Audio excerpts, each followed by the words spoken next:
down to just 2 players with a bomb down. Falsey finding 3, 4. Will we see the ace from Falsey this round?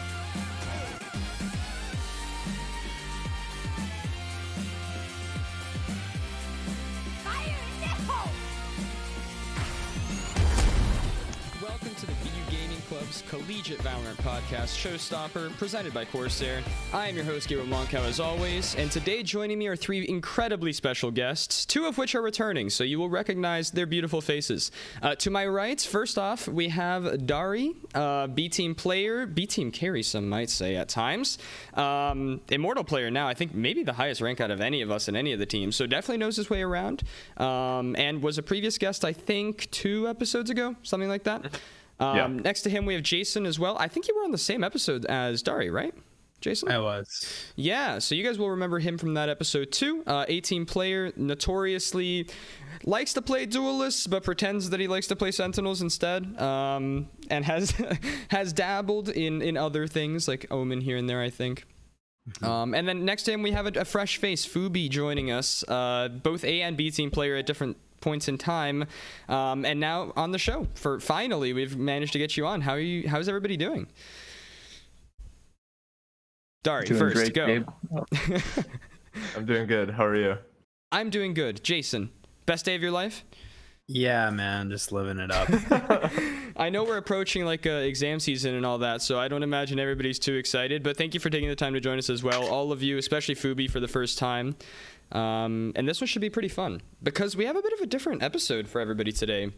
Most of these are pretty straightforward. We sit here, we look at the patch notes, and we go, all right, yeah, that sucks. That was pretty okay. That especially sucks. And then we move on and we talk about other things. We talk about what the teams are up to. But this is actually going to be probably our last episode of this semester. So you guys won't be hearing from us until next semester, and even then, we'll see what happens with the show then. But due to that, I was thinking we might do something a bit different, and I was thinking we'd do essentially like a year in Valorant, because a lot of us, we've come from these other games, maybe like CS or even Overwatch, which are sort of established at this point. You kind of know what to expect from them. I mean, CS has been around for like 15 years. A year in a new game like Valorant, a lot changes, and not just in Valorant, but in a new Valorant program like there was here at BU. So I was thinking we'd sort of look through some of the big patch notes over the past year that we've covered and see how well they have aged, like a fine wine or like milk. And I have a feeling a lot of them are gonna be like milk, to be honest, because I'm just looking over at some of my notes and it's like, yeesh, I forgot about that. That did not do what they thought it was gonna do. And I guess we can start with the first one, which is one of the biggest ones of them all. The first actual patch note that we covered here came out in October 27th, 2020. Feels like a lifetime ago. And it was patch 1.11. And I can actually bring this up as we speak, but basically, this was the patch that introduced Icebox and Sky. 2 of, I'm sure, everyone's favorite features in Valorant. So, first and foremost, let's just like go over what they actually thought was going to happen at the time. Like, what was the hope and expectation with this patch? I'll just like say what I remember talking about, and you guys can give your pitch. But I think everybody was first of all really relieved to have a new map, because that was one of the big disappointments, I think, at the beginning of the game, that the maps just weren't as good as everybody was hoping, especially given like Volcano being on the map making team, famously made cash in CSGO. So people were expecting more than they ended up getting. So people were really hyped for Icebox, and people were like, okay, a character that can flash and heal, you know, that's pretty good. That's pretty interesting. And she's got like these range like kind of projectiles, and that went very downhill quickly. So I guess as I bring up the patch here, what were your guys' thoughts when the patch first came out and stuff like that? And where do you think it's gone from there? It's been a while. We're gonna have to reach deep here. I feel like thought Dariy's got Icebox thoughts. would be. I thought Icebox was going to be a lot better as a new map, especially because they teased that it was the first map or whatever it was. I think it was like one of the first maps they worked on, and it was really bad.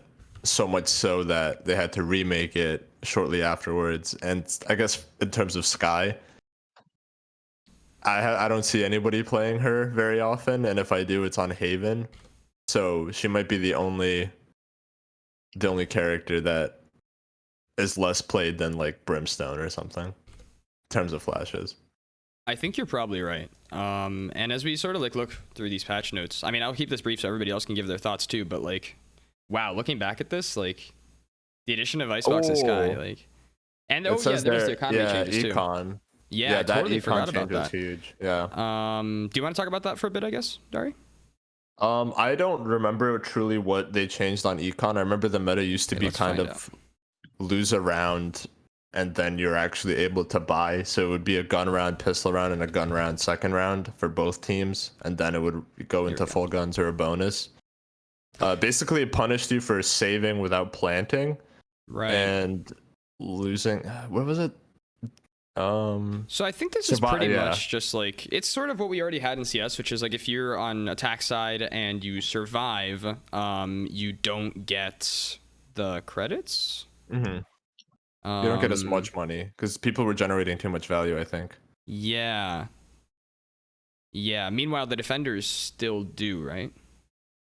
Yeah, the defenders still.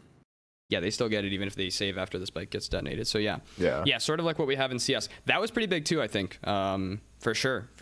So what does everybody else think? Jason, I know you're a huge fan of Icebox and Sky, right? Surely. Yeah, no, I mean, Sky's just one of those characters that you add that no one ever actually plays, but just kind of exists. Kind of like Yoru, like who plays Yoru? Whoa. Okay. Actually, Oh, maybe. Okay, We'll I get might to be his wrong. addition soon. we'll get to him later, but right now, I believe but he's it's the just most. like one of those. I think it's just ultimately one of those characters that are just kind of added to add to the diversity of the pool comp. It doesn't actually add it's not essential, I would say. And then Icebox, I don't know, when the map first came out, everyone hated it. It was horrendous, actually horrendous. Mhm.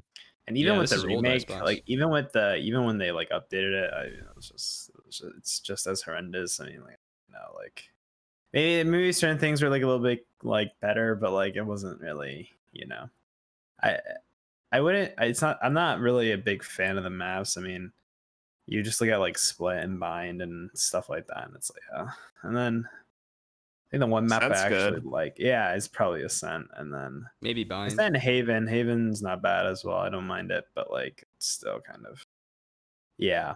So, I'll just keep it there. What's your take, Phooby? Yeah, I remember when I first heard about the map. I think my first thought, that's as a CS player, I was thinking about I think it was Sub-Zero or whatever his that was one of the FM Pone's latest unreleased map. Yep. Yeah. Because I know they brought over some of the CS map makers, so I was definitely trying to think of sort of the potential there. And when it actually released, it was oh, there's all these really wacky angles that all this movement all these movement characters can get up on and take advantage of. So it's Yeah. I don't know, it was kind of hard to sort of balance that coming from CS, it's all grounded and stuff, whereas now it's everything's in the air and flying at you. So For sure, that's super true. That's actually something where, people might not realize, but if you don't play Valorant, that is what made Icebox so different to play from all these other maps, is the verticality on it was crazy. And that's something we see people complain about in other similar games like CS as well, with Nuke and Vertigo. There actually is, now that I'm thinking about it, a lot of parallels to when Vertigo got added to the map pool in CS to when Icebox got added here, with that verticality sort of playing a bit of a factor. But you're totally right, Phooby, that in this game it's different because we have those movement characters that can just get these crazy angles. I mean, I remember back then, right? You could just, I mean, you can still do it by doing the little rope thing, but you could just jump onto that box that everybody holds the long angle with the op towards deep A main, right? And it was just the moment that people figured that out, one day into the map being out, every single match, every single round, there was just someone holding that deep angle. Now at least there's a somewhat of a skill curve having to make the jump with the rope, but it's still pretty straightforward. So yeah, no, I agree, and I think it's aged pretty poorly, all things considered, especially Sky, this update that is. Icebox has gotten a bit better. We see a lot of better teams playing it now, especially with some of the later updates to it, but I don't think Sky has played at all. What do you guys think? No. I don't see Sky played in the solo queue, and I play a decent amount of solo queue. Yeah. I don't typically, people opt for the Phoenix and Reyna before they go for Sky, or Breach, or well, in my case, most often Yoru at this point. And I guess sorry, go ahead. Sorry, we'll talk about that. Yoru will get to. Yeah, Yoru will get to because I think that's the yeah. But I will also just say as well, you brought up like alternative flashes, right? Because that is really what Sky is in competition with. Phooby, you've played Breach quite a bit, right? What are your thoughts on that? Like, would you ever consider Sky as a viable flash alternative? Well, for me, like personally, I feel like Sky isn't played as much just because it's hard to selfishly use her utility. With like Breach or someone, you can still like run straight at someone and like flash them. That's why everyone thinks the Breach flashes are so like broken or whatever. But like with Sky flashes, it's like you have to like I don't. There's a little bit more like timing involved and like extra guidance that you need to do. I mean, you can shoot it in a straight line, I guess, and like just have it pop in the middle of the site. But like for those tight corners or like into specific rooms, it's a little harder to master that kind of util. That's definitely true, yeah. I don't think anybody really sees Sky as the same kind of flasher. And I don't think she was intended to be as the other characters in the game. Definitely a lot more of like that support, I guess, kind of flash than necessarily something you can just flash yourself into. Right. Much like Sova. I think she's much more like supposed to be a Sova replacement, yeah. Yep. That's true. And I mean, we did see that for a little while, right? Just before we move on to the next patch, like especially on like Ascent, we would see people opt for that Sky on the B site instead of a Sova, and instead of reconning deep, you would just throw a flash over. If she makes a noise that she flashed someone, you know someone's there. For a little while, I think we saw that. Has that sort of fallen out of meta at this point? I think her dog is a much worse utility than the Sova drone. I agree. Sova drone can guarantee you vision. The dog you can just hide in a corner, and if it doesn't clear it, you don't get free vision. And I think that's the reason that Sova is still picked over Sky, for sure.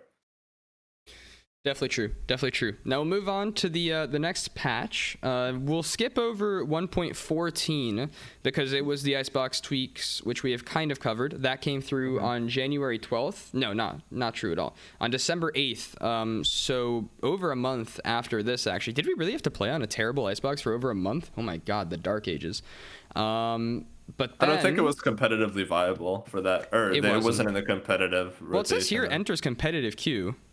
So I don't know. Maybe they just made a terrible mistake. But thankfully, we're past those times. And we will move on to the next big update, which is patch 2.0. Yes, 2.0 on January 12th. And this is Dariy's favorite because it includes the man, the myth, the beast, the addition of Yoru.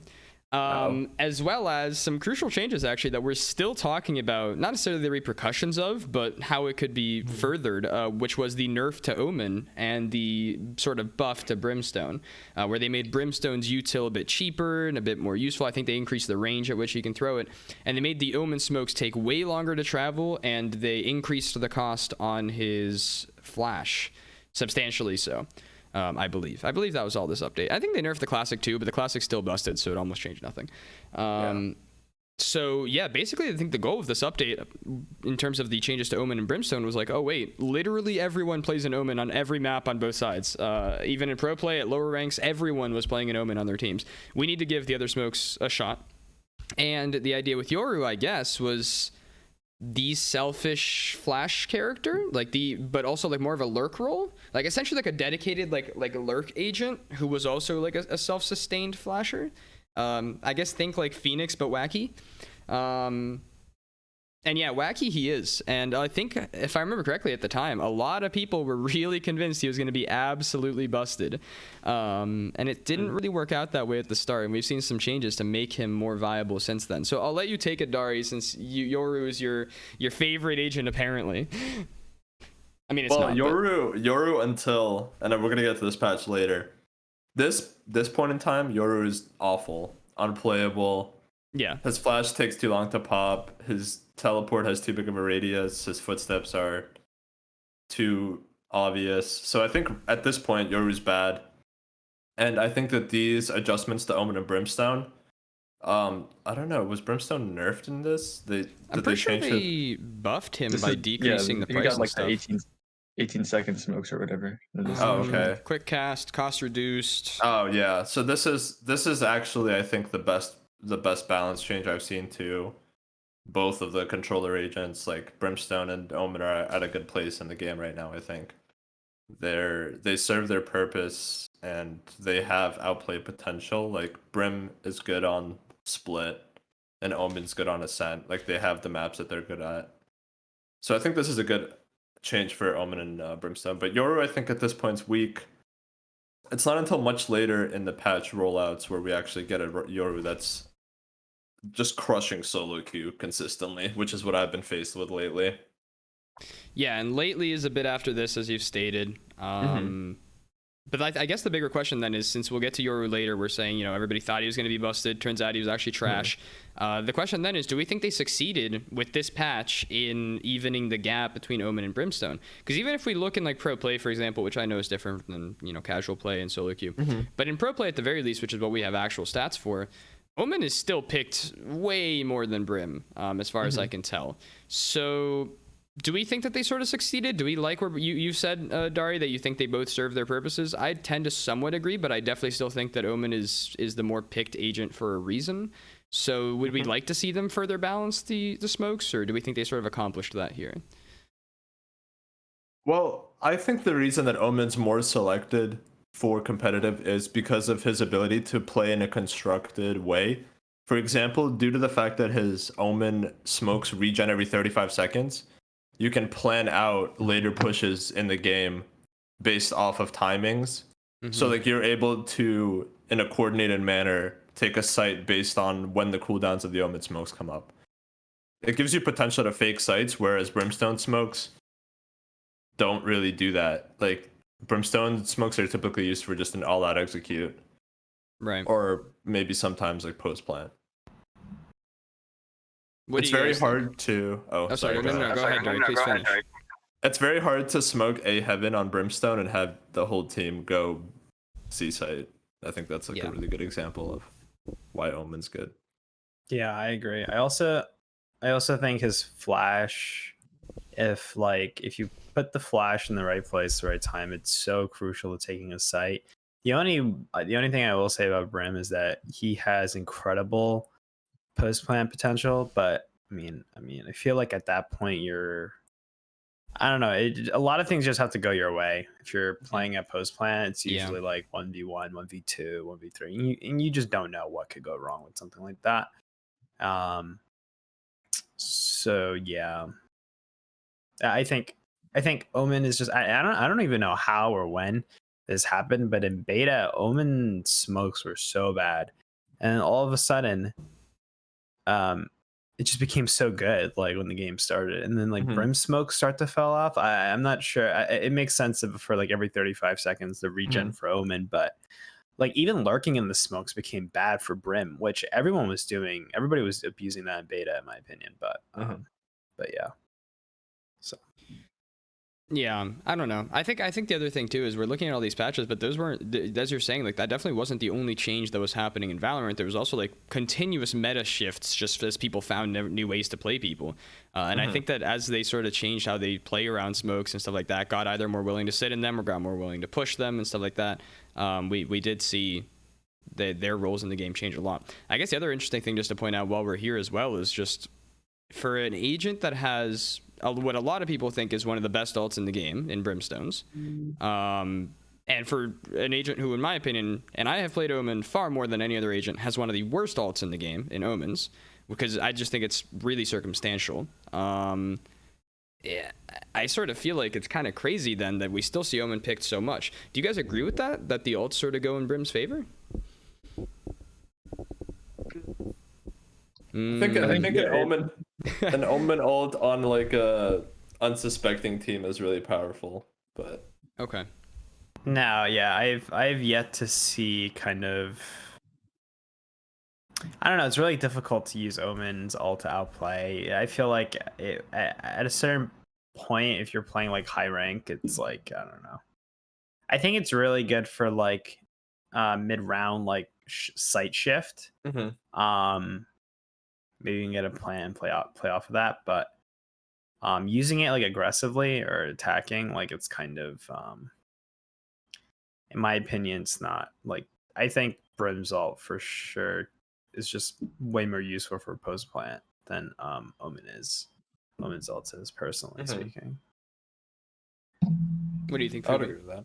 Yeah, no, I was just gonna say like the omens all can really be just counterplayed so easily. Like if someone just hides around a corner, then they have no like idea what they're running into, and then I mean I guess it could be used in like a recon standpoint as well, but it's like not as effective as like just say if you have like a Sova or whatever.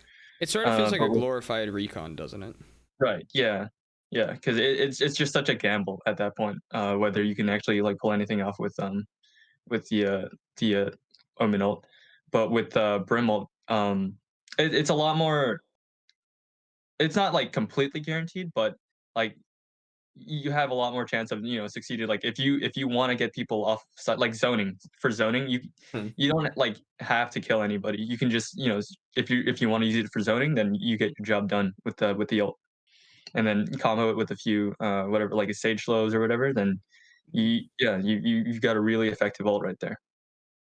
Yeah, I guess the one thing to be said for omens is like if you need information here and now, you don't have time to wait for that dart to travel. Like seconds could change the round. I guess that's helpful. And you can do it anywhere. You don't need to have like a lineup or anything like that. But yeah, no, I definitely just think like it being like maybe once every like 4 rounds or something, 5 rounds is not as good as just a recon you can do like 3 times around. Which serves somewhat the same purpose. And then Brim's ult, on the other hand, you have spots like U-Haul on Bind where it's just like, oh, you're playing there? No, you're not. Bye. So yeah, I don't know. I definitely think Brim's ult is one of the better ones in the game, and Omen's is one of the worst ones, and yet Omen's still picked quite a bit more. So food for thought there. But I think with that we can kind of wrap up and go into the next patch, which was patch 2.01. 8 days after this patch, on January 20th, it dropped, and what it brought along with it was not that exciting, but has changed quite a few things, actually, in my opinion. There were minor changes, or I don't know if minor, but we saw the jet smoke timer decreased from, I think it was, what, like 7 to 3 seconds or something 4 stupid? seconds or whatever, yeah. It's really bad now. Which definitely changed, I think, how people play her a little bit. And we saw, crucially, the split changes, making it more attack-sided was their goal at the very least. Opening up tons of areas of the map. If you want to see us cover those, you can find the other Showstopper episodes when we do. Here, we'll just sort of talk about them. I remember back then, split was like awful, which is why I think it was really, I mean, I don't know if awful, but everybody thought it was awful. Which I think is part of the problem why Icebox being quote-unquote awful was really bad, because now we have like 2 maps which are just basically permabanned, and we've gotten to a point, I think, in the game where people still just permaban split and Icebox, unfortunately. But they're both a lot more playable, and I think it's kind of due to this patch for split making the attack side a lot more viable, opening up that B entrance, making the Cypher cages less viable. So what do you guys think about that? Like, how was split back then for you? Did you like playing it? Do you like playing it more now? And then we'll talk about Jet. I think everybody kind of dislikes split, so. People forget that split was redone 3 times, which makes you consider how seriously are the people at Riot like play testing these maps, you know what I mean? Yeah.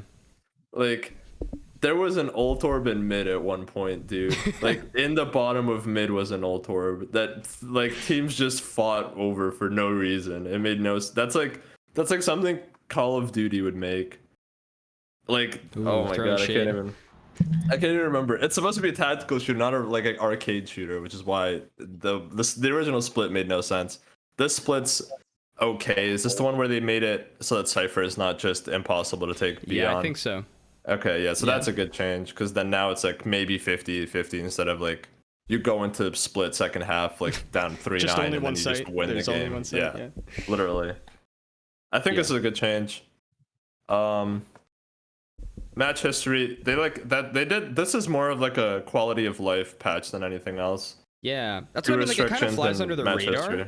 It kind of flies under the radar because it's not like adding a new agent or anything like that. But I think this split change was one of the better ones that made it a bit more viable. And I think the Jet change actually isn't talked about much, but Jet, I think back then, used to be like something you saw in almost every team, in my opinion. It was definitely, in my opinion, like a top tier duelist. Now you could argue that she still is like Oh, she's one of the still a best. top tier duelist. Yeah, but I feel like the smoke changes definitely changed a little bit how people played her. Maybe not at high rank, maybe not in like setups where you have, you know, like Korean Valorant where you've got the shock dart or the recon with the breach flash dash in setups. But I think you would see quite a bit where I'm thinking like, for example, Haven B site. You could theoretically take site with Jett smoking both sides, because if that lasts 7 seconds, that's kind of enough time to take site, and then you can, I don't know, hold your post plants. If it lasts 3 seconds, like you just can't. There's just no time for that. So I think that definitely changed a little bit how people play her. What do you guys think? I personally don't think that really changed too much, and the only reason is because if you're playing, like, her smokes weren't really like anything in the first place. Like, people didn't play Jett for the smokes, and I think like the only, I think the nerf or whatever, like, you know, it was like, it's just kind of whatever. It forces them to use their smokes more wisely. Before, I think like even now, even today, I think like the way Jett's played is like, if you're in a sticky situation, you smoke yourself out and you get out in some way. I don't think it's really ever used to take sites. It's ever used for anything like that. Right. And so I think like the reduction of time for how long it lasts, it doesn't really affect anything. I mean, I think the only thing it really affects is like the player having to make a play within a shorter amount of time.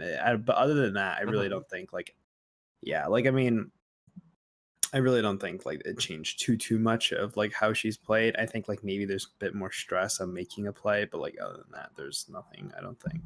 I wonder if that sort of pushes Jett players then to use more of their other utility then, because you can't just like put that smoke down and play around it. Since you have like less time, you do have to put it down and dash out before it goes. So maybe that's also a way of nerfing her other util a bit, because if that is how it's mostly used, then you don't have as long to use your other util or to get out. Yeah, I would say probably like the one factor that Jett is just used for is like you can abuse the movement mechanic. Like, she can get the site so fast. I mean, same thing with Raze as well. Like Raze, you can abuse if you know how to satchel, you can abuse her thing.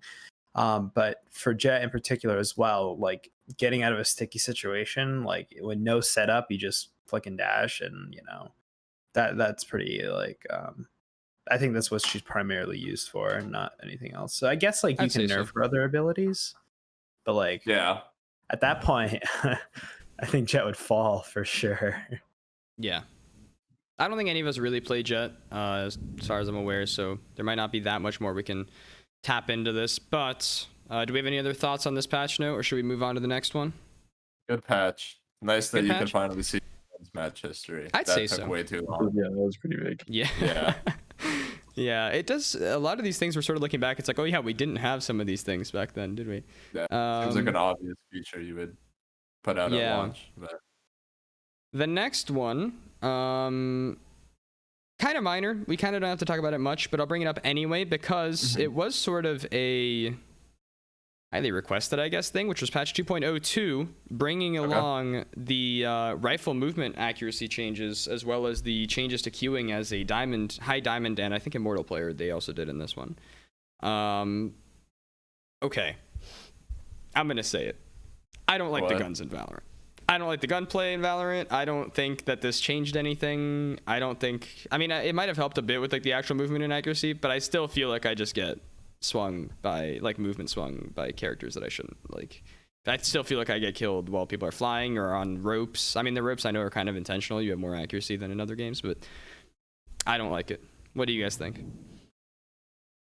I'll let Phooby take this one away. Phooby, go for it. Yeah, sure. Nah, I remember liking the gunplay was really hard. Like from the start, I know like one of the biggest complaints I had was like the recoil reset, and then they fixed that. And then now like with rifle movement accuracy, I didn't realize how bad it was until I saw the Tens video of him just running around. That really put it on the map, I think. Yeah. And so like I guess I don't know, while that was popular, like everyone started doing it, I noticed it a bit more, but like even now, it's still like, you know, your close range, people are still gonna do that. Like I mean I know I've done that a few times as well. So it's like, yeah, so it's like, you know, it's yeah, the rifle movement accuracy change, I think was a good idea to try and make it a little more skill based, rather than just move around, hold down left click, and get a kill. But there still can be some tuning done because I definitely feel like there's just some BS moments where you're at the end of a strafe or whatever, and you just click ahead. So Yeah, like the one stray bullet flies off in one tap. Yeah. Yeah. Yeah. For So sure. dumb. Do you remember when they had, this was a way earlier patch, they reduced, like they absolutely tanked walking accuracy, and Yeah. they made it so that you had to like be fully stopped. I was literally so mauled when that happened because I finally hit, I think it was like Act 1, Episode 2. I started in Plat 1, and I just deranked from that movement change to like literally like I think Gold 1 or something because I was just like a shift walk Andy. Like I would just pre-aim and shift walk out, like Okay, and then Sage just like player. shoot and then walk back in. And then they like Yeah. they took that out, and then I started crouch shooting, and then that's bad, so I stopped doing that. But like, I think they've done a good job at making it so that the accuracy, like running gun still sucks, but that's like primarily with the Phantom, and it's like if you're running into garage, there's not shotguns exist, you know what I mean? Like if if someone Yeah. does it enough, you just expect it from them. So like, yeah, I don't I know. will say, like, I'm not really necessarily, sorry, Jason, to cut you off, but I'm not saying necessarily that any of these patches are bad. Like, on paper, a lot of these gun changes that they've made seem like a good idea, right? But then I go and I play the game, and it's like, oh, cool, yeah, she's just flying. It's good. So Yeah, I don't know. Like, it doesn't feel right to me still. What do you think, Jason? I don't know. I think one of the problems that they're gonna face is like players like us who may be like at the higher end of the skill cap, even though I'm a bit hesitant to say that. Although I would say that we are. At least we play there. Yeah, definitely. It's just one of those things where like, I mean, we're always gonna complain because like I feel like Riot's trying to like market this to the largest group possible, and so at the lower ranks, right? Like they're trying to make it viable.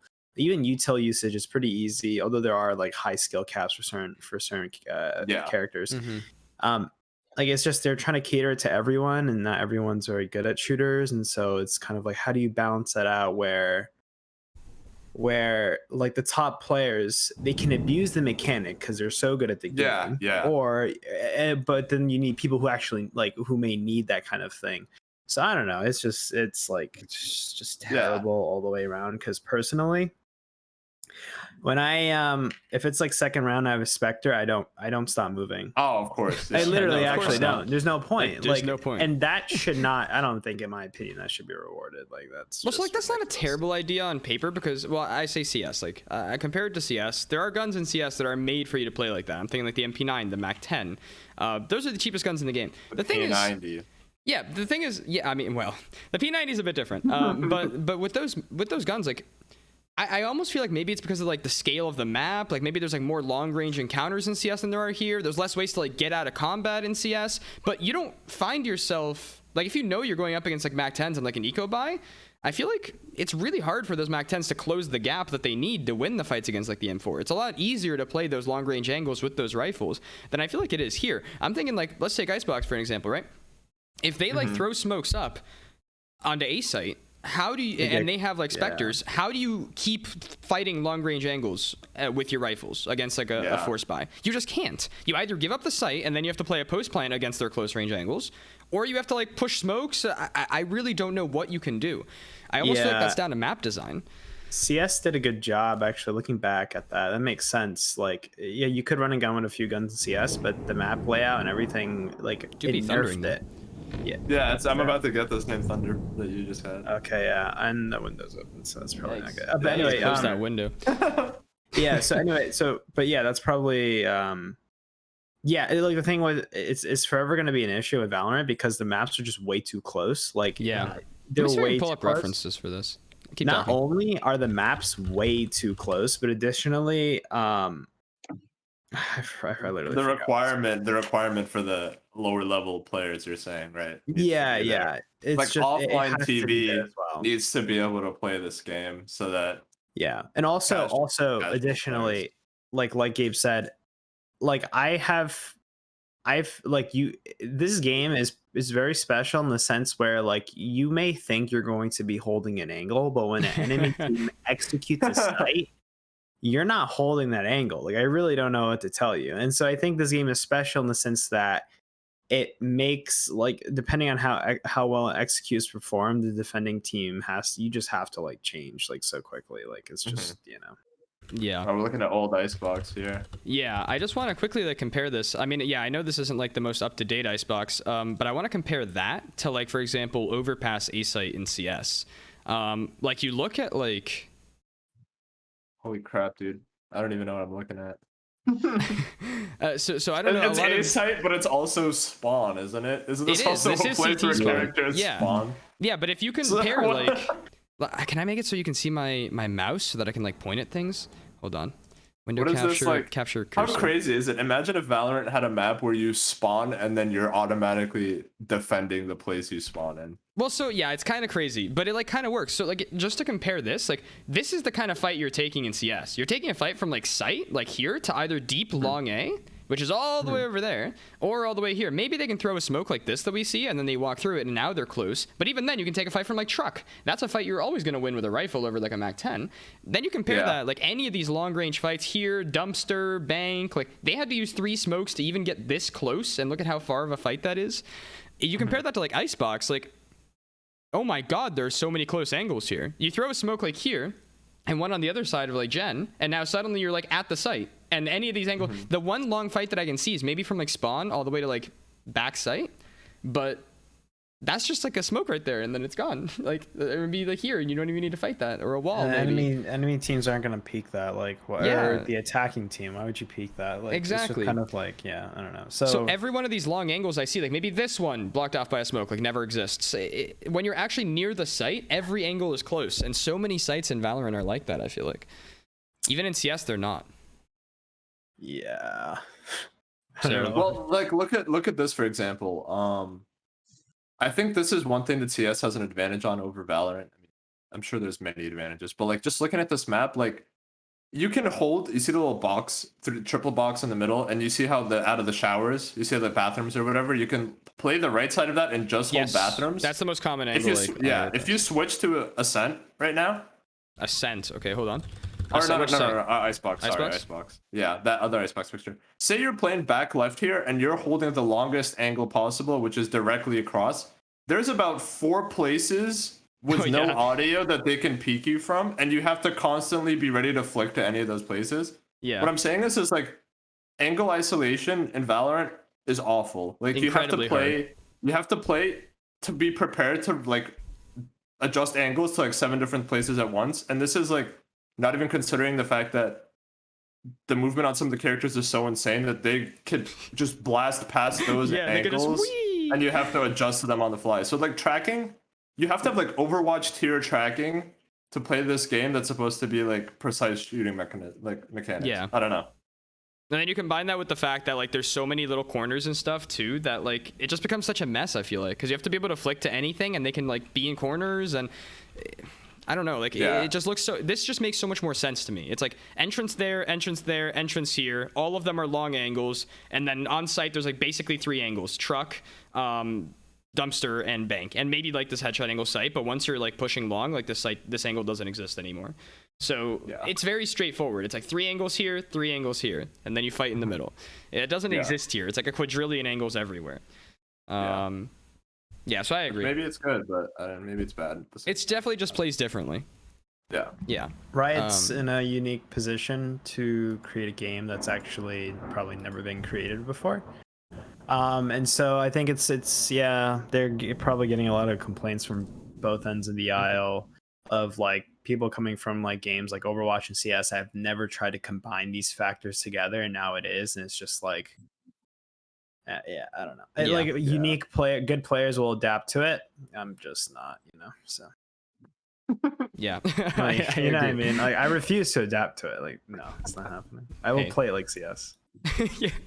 Or we just won't play. That's a solution too. Exactly. Then I guess one more thing before we hop off. Of course. Is Diamond 3 solo duo. Good change for sure. I agree. You I don't think it's want to made it play a bit more against 3 annoying. stacks or 5 stacks. You know what I mean? Yeah, and I think that's maybe something that Riot learned from how CS runs. For example, like Face It. Face It is essentially a platform in CS where all the good players basically play Face It. Nobody actually plays like the built-in matchmaking because it is kind of awful.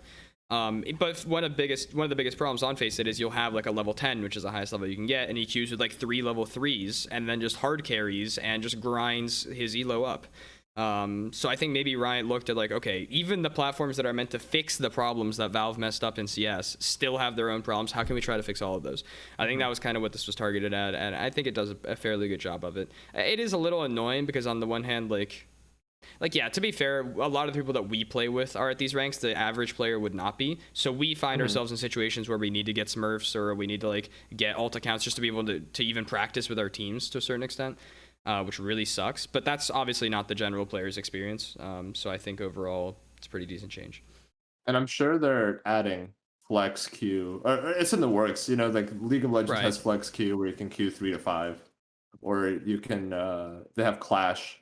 I mean, Clash will never work in Valorant because people will smurf for it. But Clash in League of Legends is basically 5v5s. It's tournaments run by Riot, and you get prizes for winning, which is pretty cool. I think it would be something that's fun for casual players in Valorant for sure. But yeah, I think Smurfs will overrun that, and they don't have a solution for that yet. But I think it's overall, yeah. We'll talk about it when it comes out. Later solution, exactly. Check out the later episodes in the future if that happens. Future episodes. Yes. So, okay, let's keep going because we actually have a lot to talk about still, and we're almost close to the 1 hour mark already. Does anybody have a hard out, by the way? I didn't ask that before, but I'm going to ask it now because I don't care. Okay. I think we're at 6:30 for me. 6:30? Okay, that's fine. We'll wrap up by 6:30. Let's try to like finish all these patches then by like, let's say 6:15. So we have like, or 6:10 maybe. So we have 20 minutes to talk about our experiences in like our teams and the tryouts and stuff like that. Because I specifically tried to find a lineup that is played on like where we have people from both A and B team and that came from multiple tryouts. Because that'll be cool to talk about as well. Anyway, so next we have a fairly meh patch, which was 2.03, I think. This one changed the Stinger, I believe. It nerfed the Stinger, and it was the Reyna. I won't call it nerf or buff. It's a rework, I guess. They also added escalation, but like, who cares? They changed the Marshal and the Frenzy a little bit too. Frenzy, I think, increasing in price from 400 to 500, if I remember correctly. And you know, reworks to like all these other agents. But I think the big one, basically, that everybody focused on was Reyna and the Stinger change. Reyna in this one changed her charges down from 4 to 2, which is kind of crazy, her maximum charges. But also made it so that if she tags an enemy but doesn't kill them, she can still heal or use her, charges on it if it's killed within the next 3 seconds. And then I guess it increases the price as well from 100 to 200, which is a little annoying, but not a big deal. What do we think about this? I think Reyna was like an incredibly annoying agent to go up against, especially if it was a really good agent or a really good character playing her, a really good player. What am I saying? Because it just felt like so hopeless.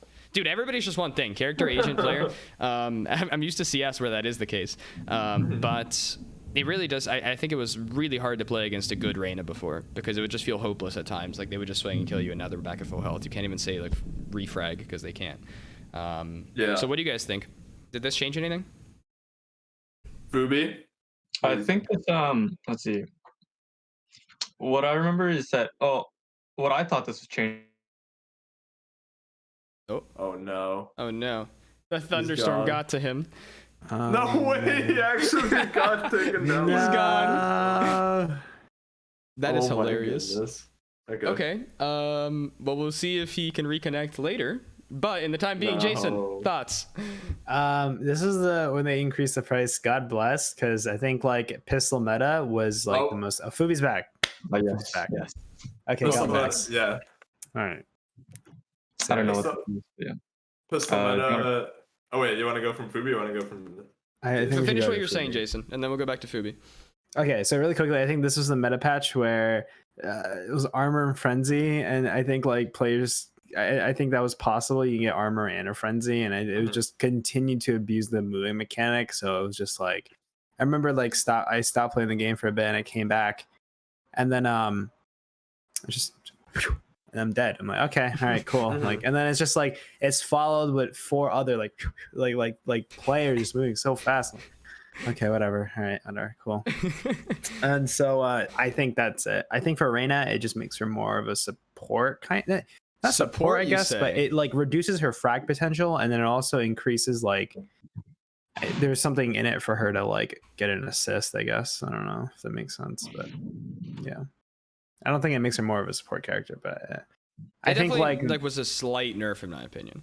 yeah, definitely reducing from 4 to 2, yeah, for sure. But like adding that like she can heal is just kind of like, okay, cool, it's just whatever. Yeah, it really reduced her potential to like solo like hard carry a match, Yeah. because like every time, like I know one of the biggest frustrations for fighting Arena is that like you shoot her in the head 140 and then oh yeah she's lit, oh, and then boom, heal. Yeah.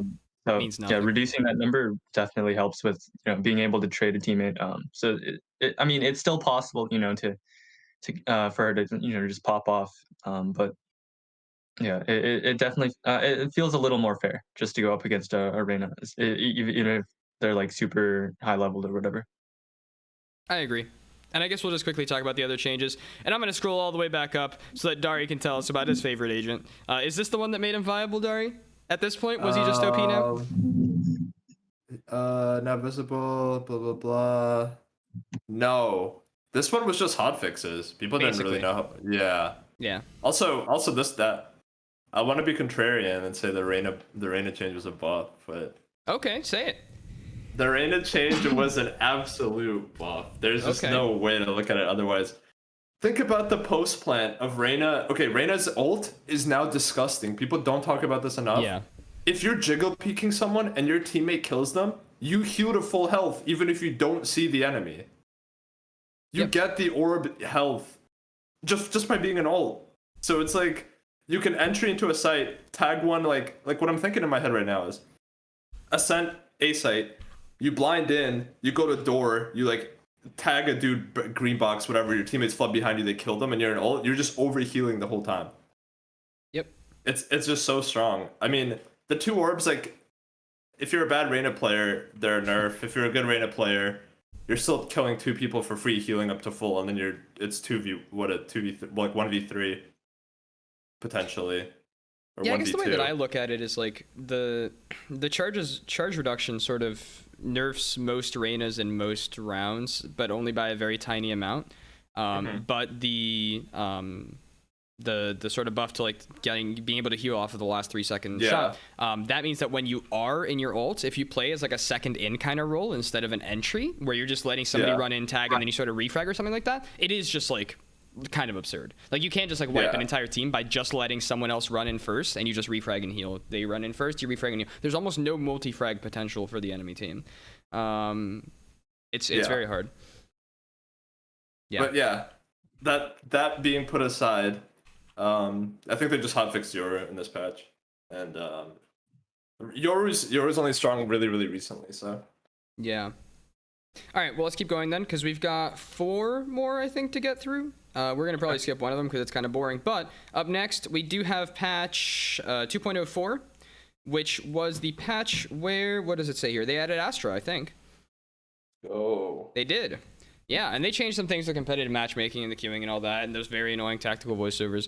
But Astra is the big deal here. We did actually have an episode where we covered Astra. Check that out. And so we won't go too in depth on who she actually is, but she definitely, I think, at the time of her being added, everybody was like, oh my gosh, she's going to change everything. She's like, now the smoke character, Omen dead. Woo!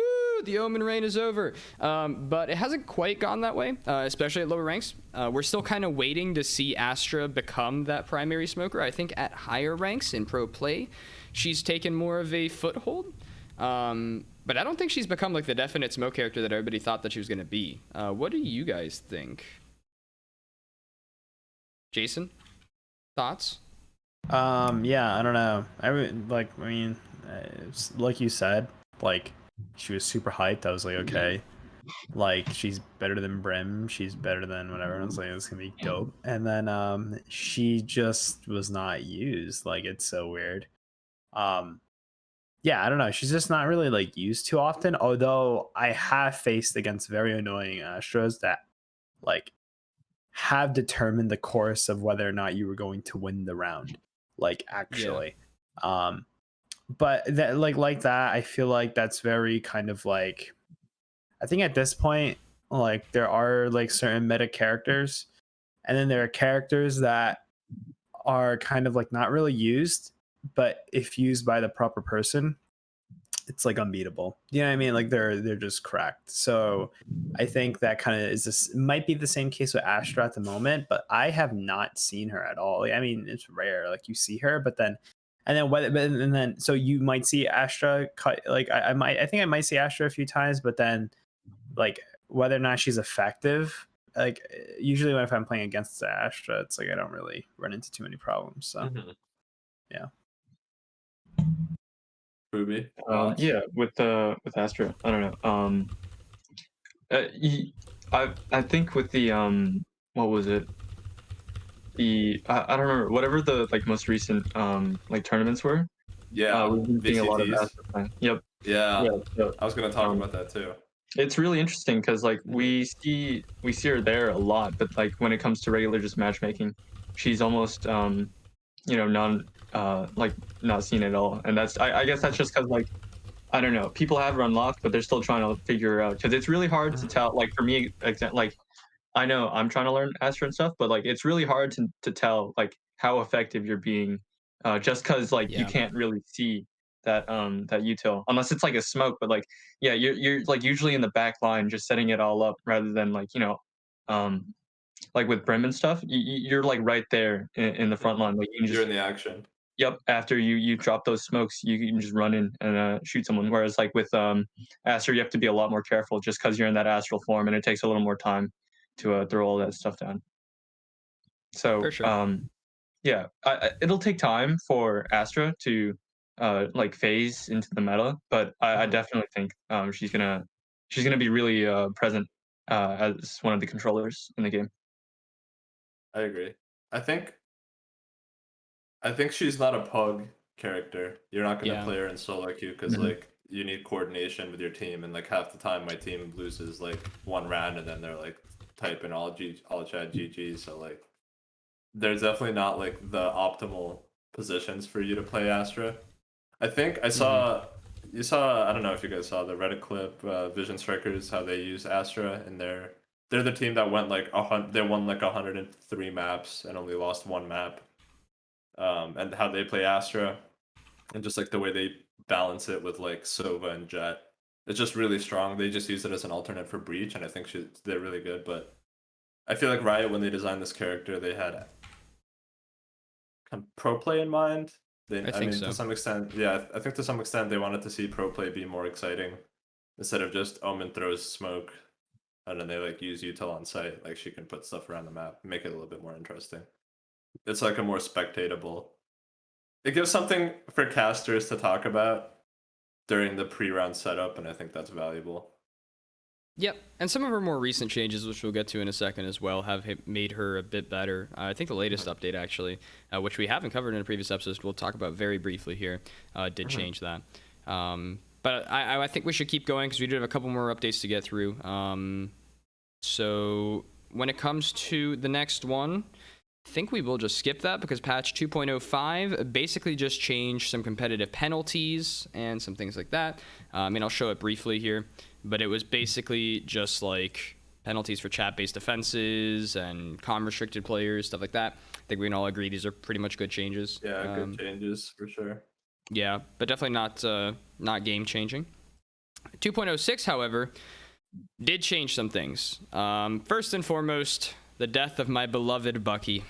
And I say death, it's still actually pretty good, all things considered, in my opinion. Like, especially for a $900 gun. Yeah. But it used to be absurd. And we talked about this recently, so we don't have to go too in-depth into it. I mean, this was the latest episode.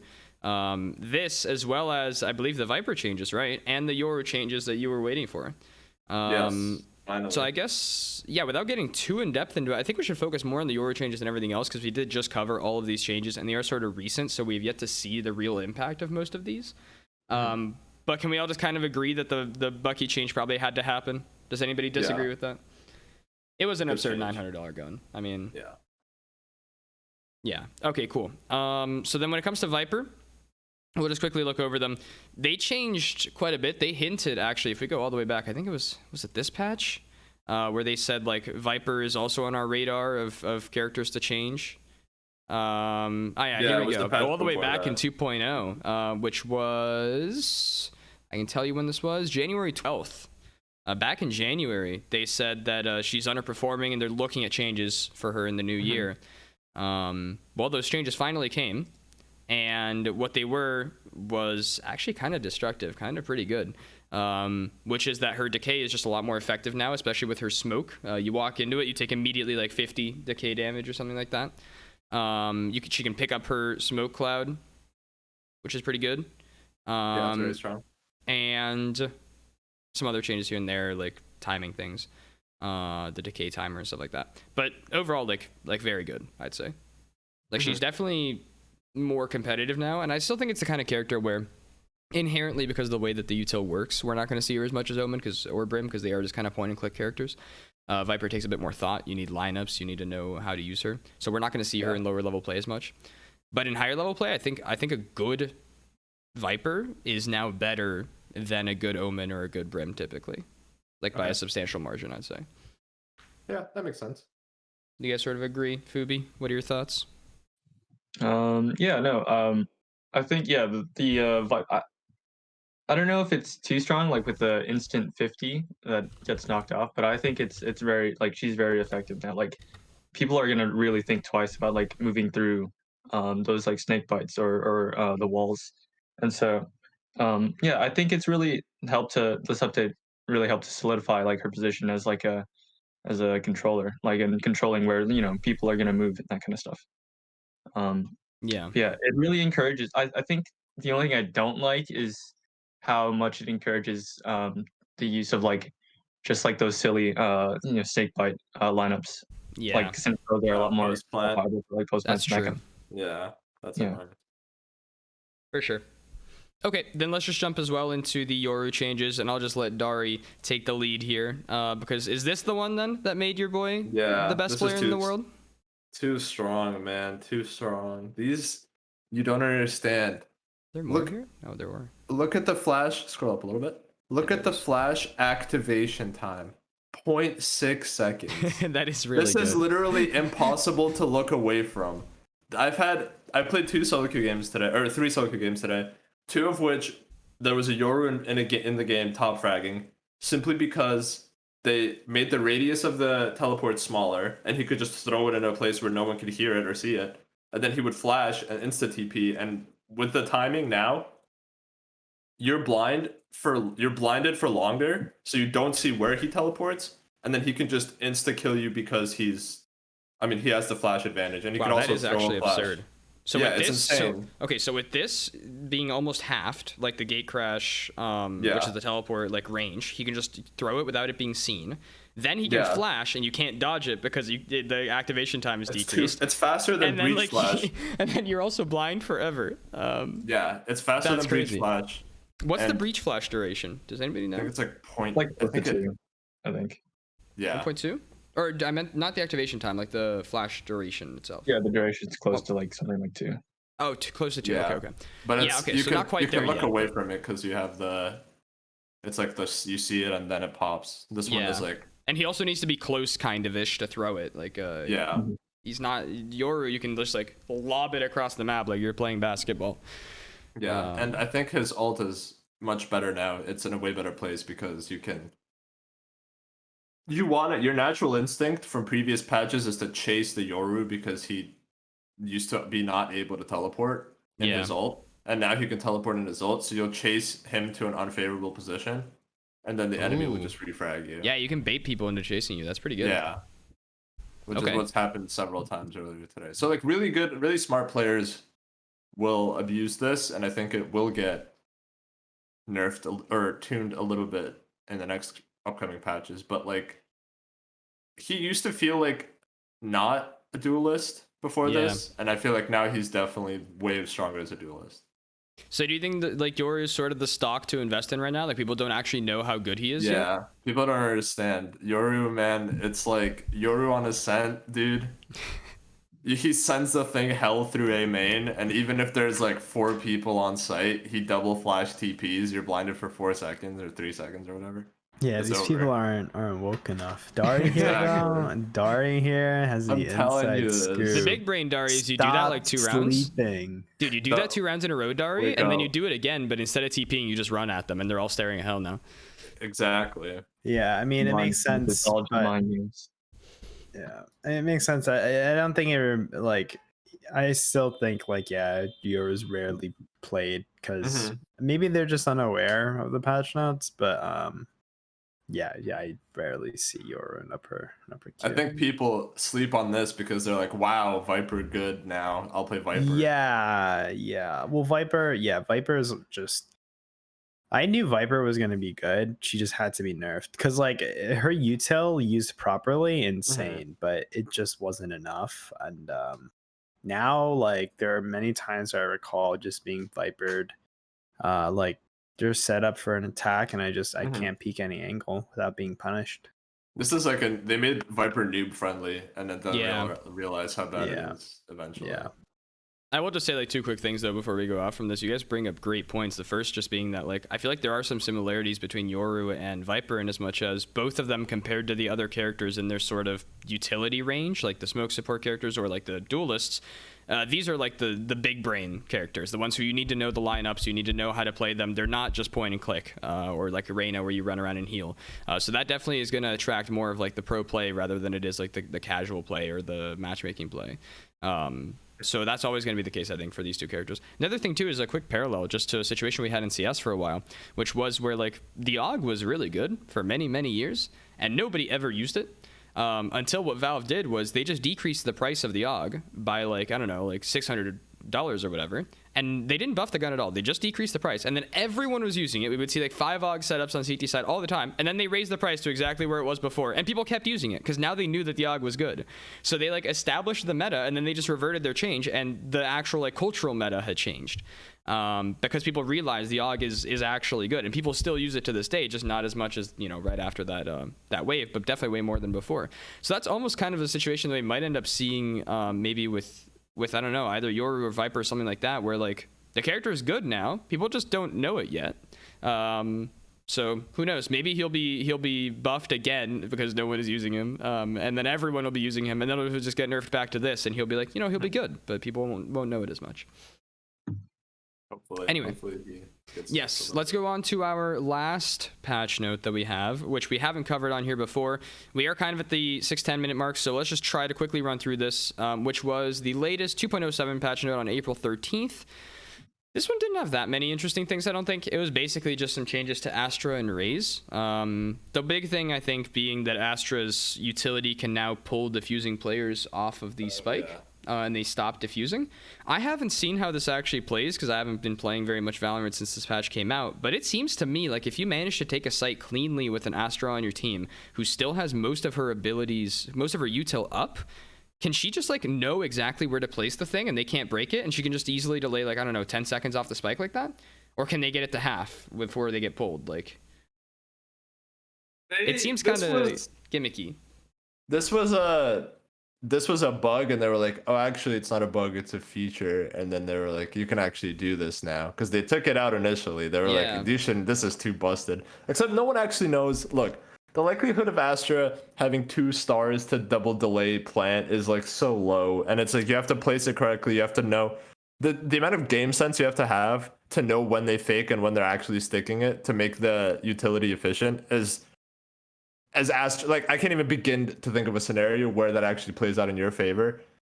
And that's if people played Astra in solo queue, and no one's gonna play her in solo queue. So it's like, it's a good change that will not be seen or used by anybody. I think the raise change is much better. It's much more valuable to like people in solo, and that's like the focal point that you should focus on, or not you, but like a player should focus on in this patch. Because as far as I'm concerned, I've seen maybe 2 good Astras that I've played with on my team, and the only time I've seen a good Astra on the enemy team was in constructed, like scrims. I guess I'm just thinking, like, you're definitely right there, but what if there's some sort of crazy situation where you get an opening frag on a site and you manage to just steamroll that site before any of your utility is up? Like, at that point, you don't need to throw utility to take the site. If you do find yourself in a situation where you have like 4 Astra stars in a post plant and she just throws all of them next to the bomb and runs into their spawn, like, what do you do against that? Is there a counter to that? Is there anything you can do on the defense side? There's still the cooldown, like Yeah, that's what I was gonna say. yeah. Oh, I totally forgot about the cooldown. Okay, so I guess that's true. You need to sort of time it, but it does feel like there's a lot of busted stuff you can do with that. And I'm pretty sure it's like a 14-second cooldown in between. That each is of the true, but I pulls feel or like something. so by the time that thing is gone, it's now what, like there's 10 seconds before you can throw it again. So you have your Astra and your Sova both chilling in your spawn, and then she pulls them off the spike, and then he's shock darting so that as soon as her thing is gone, the shock darts land, and then she throws it again. Now 30 seconds are gone off. I don't know. I feel like there's some crazy stuff you can do with this if you are coordinated. You're definitely right. You're not going to see it in solo play as much. But I could see it having some impactful rounds here and there that whenever it does happen, let's put it that way, everybody's going to look and be like, okay, I hate Astra. Astra's busted. Take her out of the game. I guess it depends how you're playing the site because like if you're having 3 on site, your hold's not going to be that good, just honestly. So maybe if like the whole team plays for post plant, it's possible. But definitely needs to be premeditated. Having more than like one player play post plant when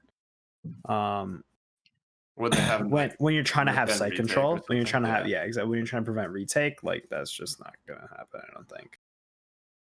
Yeah, I guess I'm just thinking of a scenario where you do just have like a Viper with lineups, a Sova with lineups, and an Astra with stars. It's like that sounds absurd. Like look, it's happened before. I'm not gonna lie. Like I mean, B Ascent. I think there were many times where Viper, like there's a very killer lineup for Viper for attacking, and on B site everyone would just play post plant. You could hide like behind the yellow crate. You could hide like all the way in B main. And are you thinking B Icebox? Yeah. No.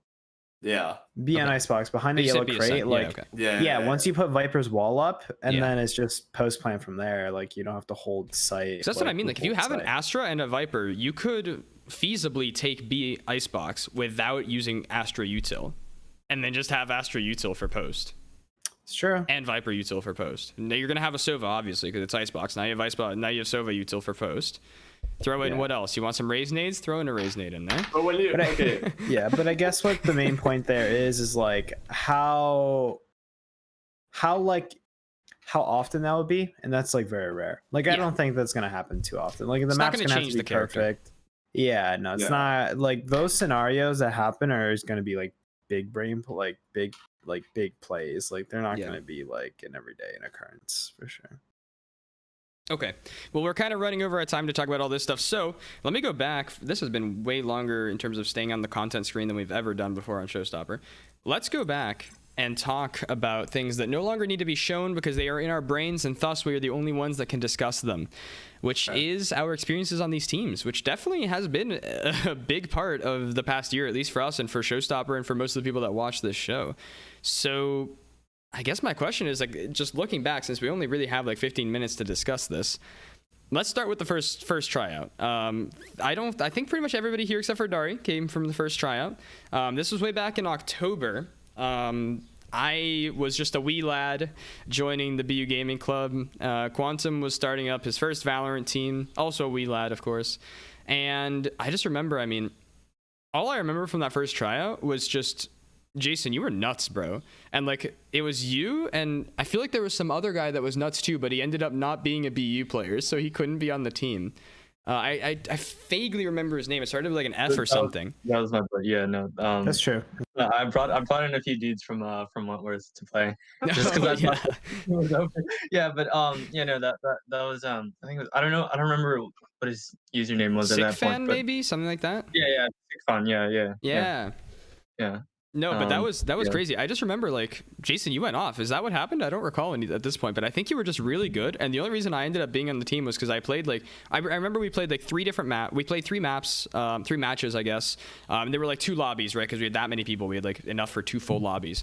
And one of them was sort of like the better one with, I guess, higher ranked players, and one of them was sort of like the somewhat lower ranked players. I think I only played in the higher ranked one. Some people sort of fluctuated between them.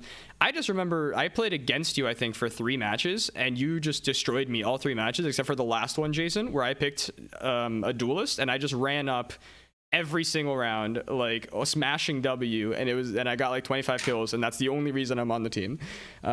So do you remember that? Yeah, I do remember that. I also do remember that guy.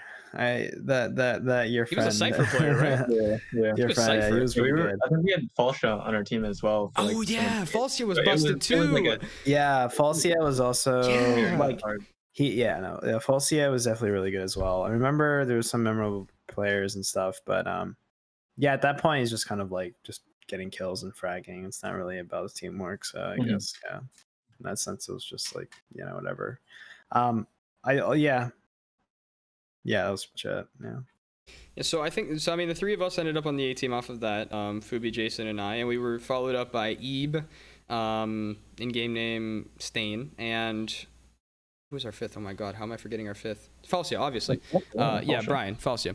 And I mean, we played like those were like the beginning of the both the best times and the dark ages, where we would play. At the beginning, we really tried to be like a tactical team and like do these setups and Yeah, we had like meetings for like Dude, making.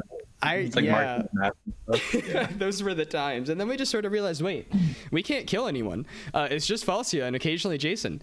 So it just sort of didn't really work out, the whole like strategic thing, and we just sort of started drifting into other lineups, and then suddenly we find ourselves at the second tryout, which would have been what, like maybe 2 months after that. Do you remember when it was, Dariy?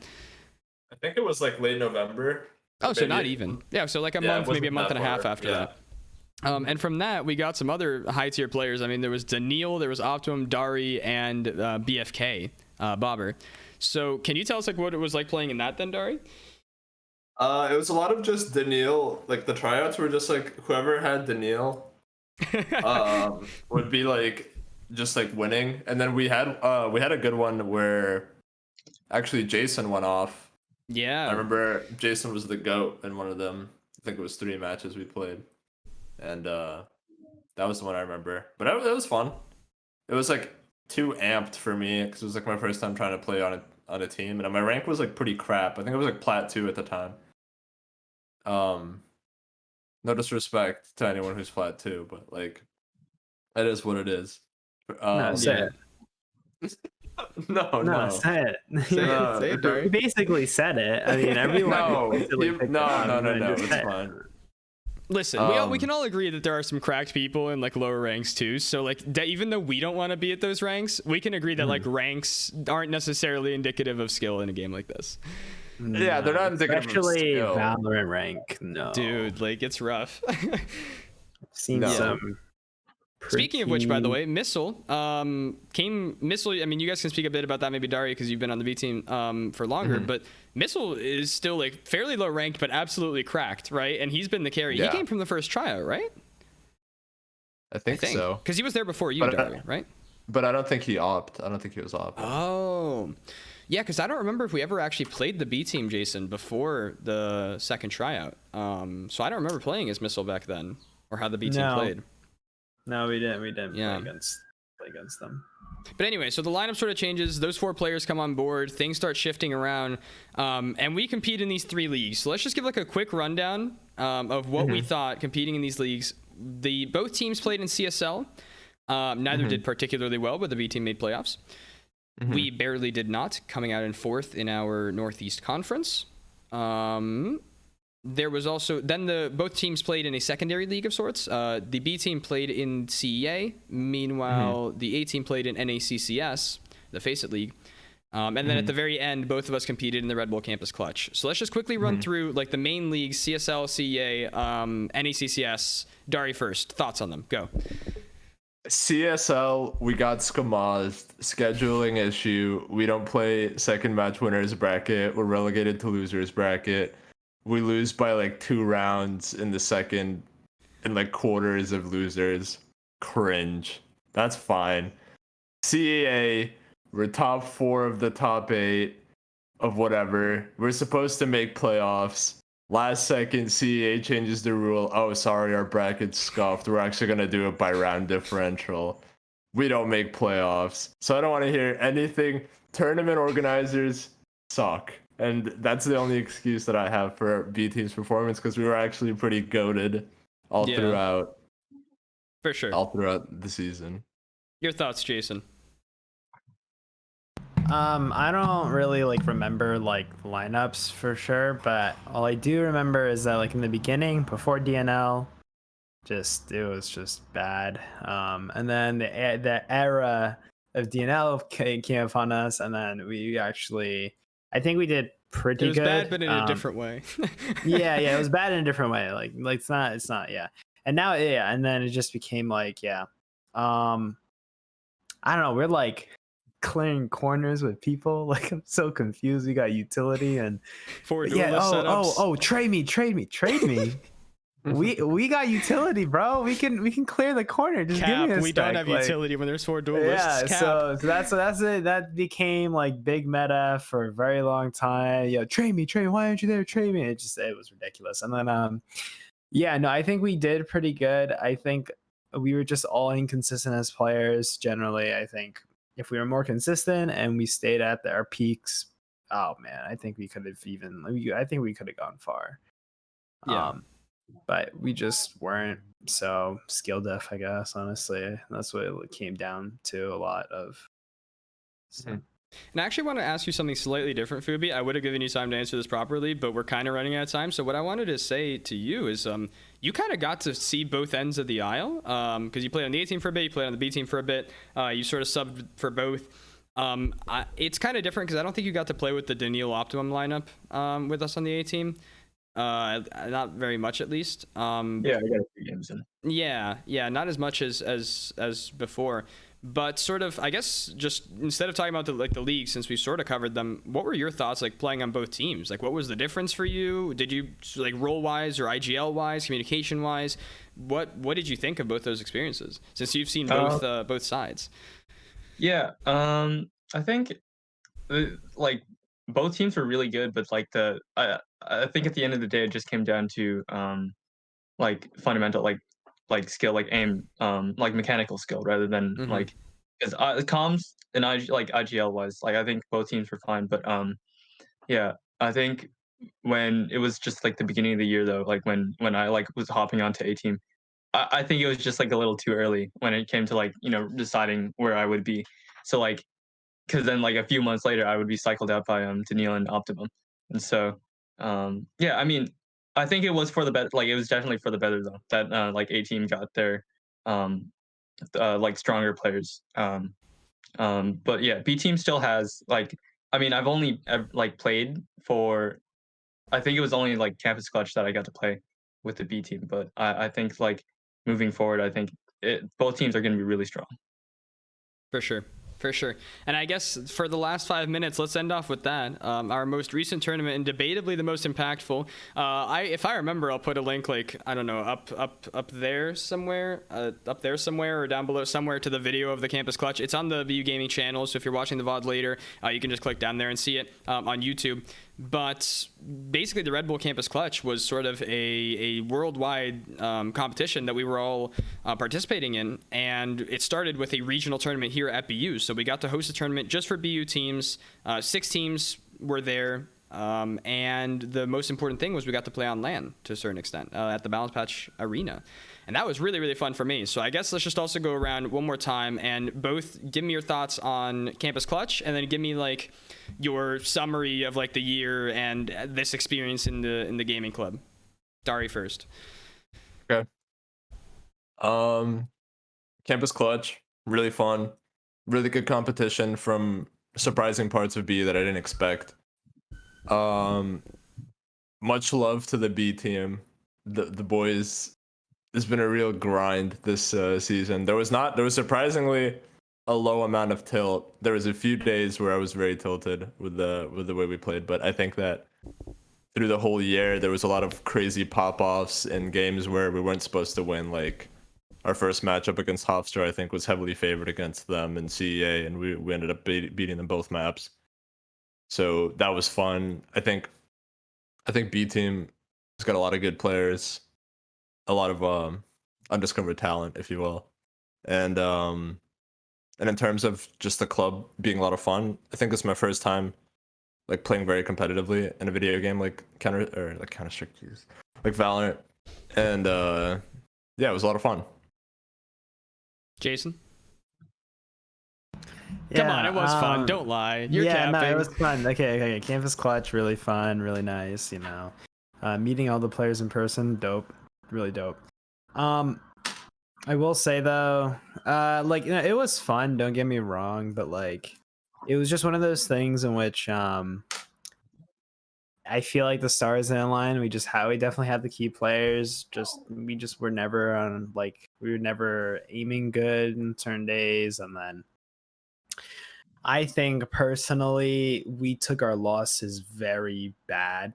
We took it very poorly. Like when we took a loss, it was just terrible. I don't know. Like I think it definitely affected team morale, and yeah, personally right now I'm kind of burned out with the game. So I'm just kind of chilling, but the whole like the gaming experience was for sure fun.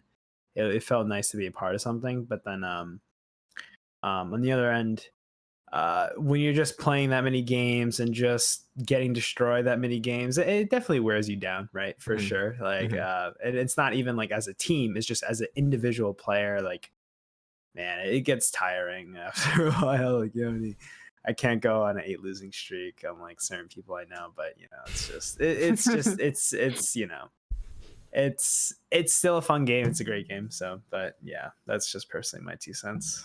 All right, Phooby, your thoughts. Yeah, I really enjoyed Campus Clutch because that was like the first time, well, like the culmination of like my first time, playing like a really competitive, like video game, I guess, but also just like LAN as well. And so that was really exciting.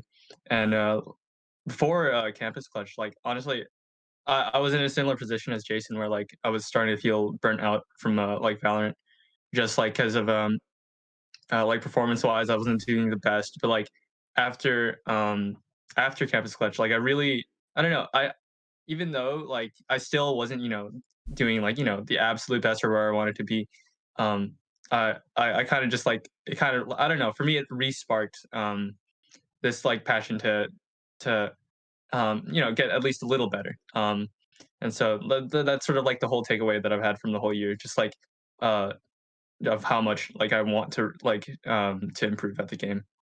And like hopefully maybe come back later, but the future holds whatever it holds. So For sure.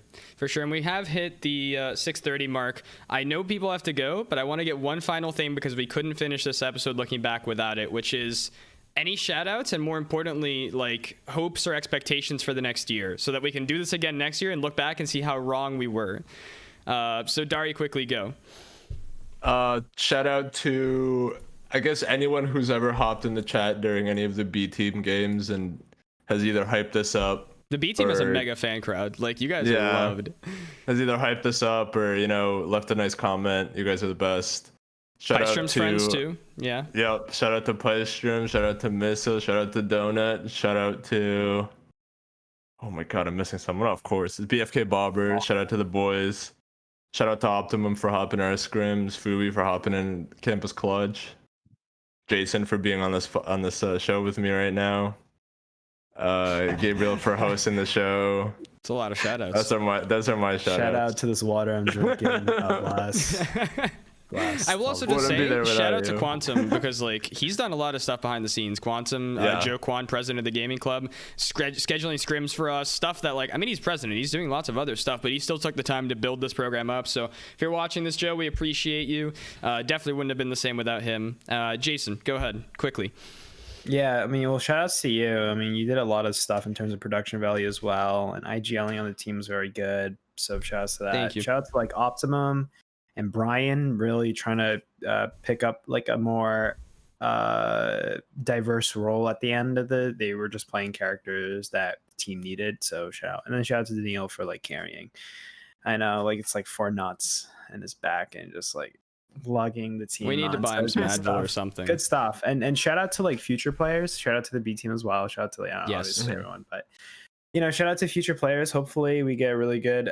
I don't know if I'll actually be playing next semester, but hopefully we get some new like some real talent in. Not saying that we don't already have some talent, but like get some killer players in to switch up and maybe hopefully for next semester.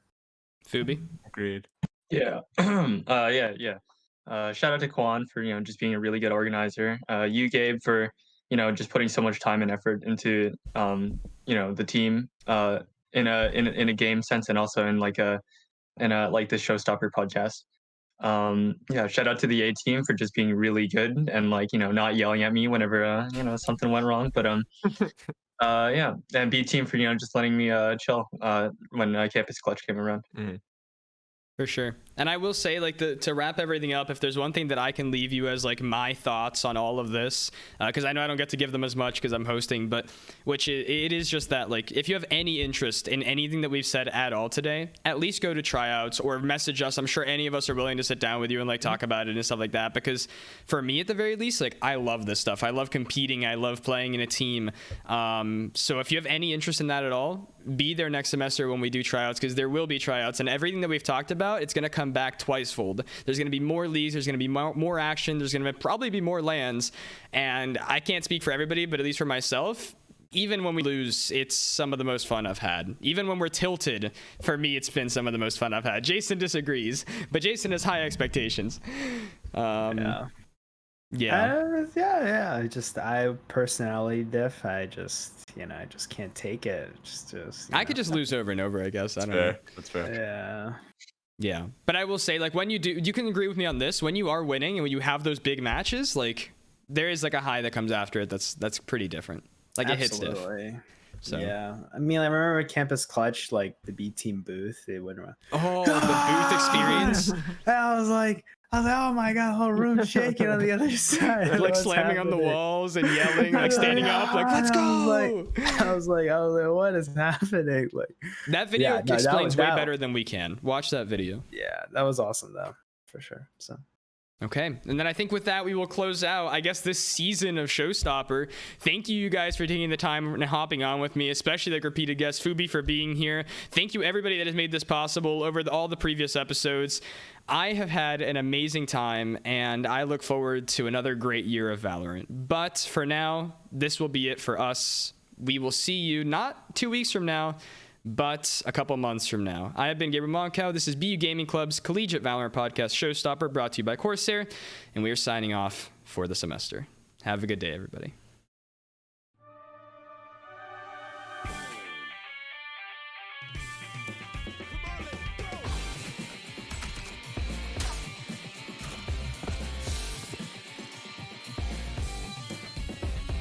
Now we're down to just 2 players with a bomb down. Falsely finding 3, 4. Will we see the ace from Falsely this round?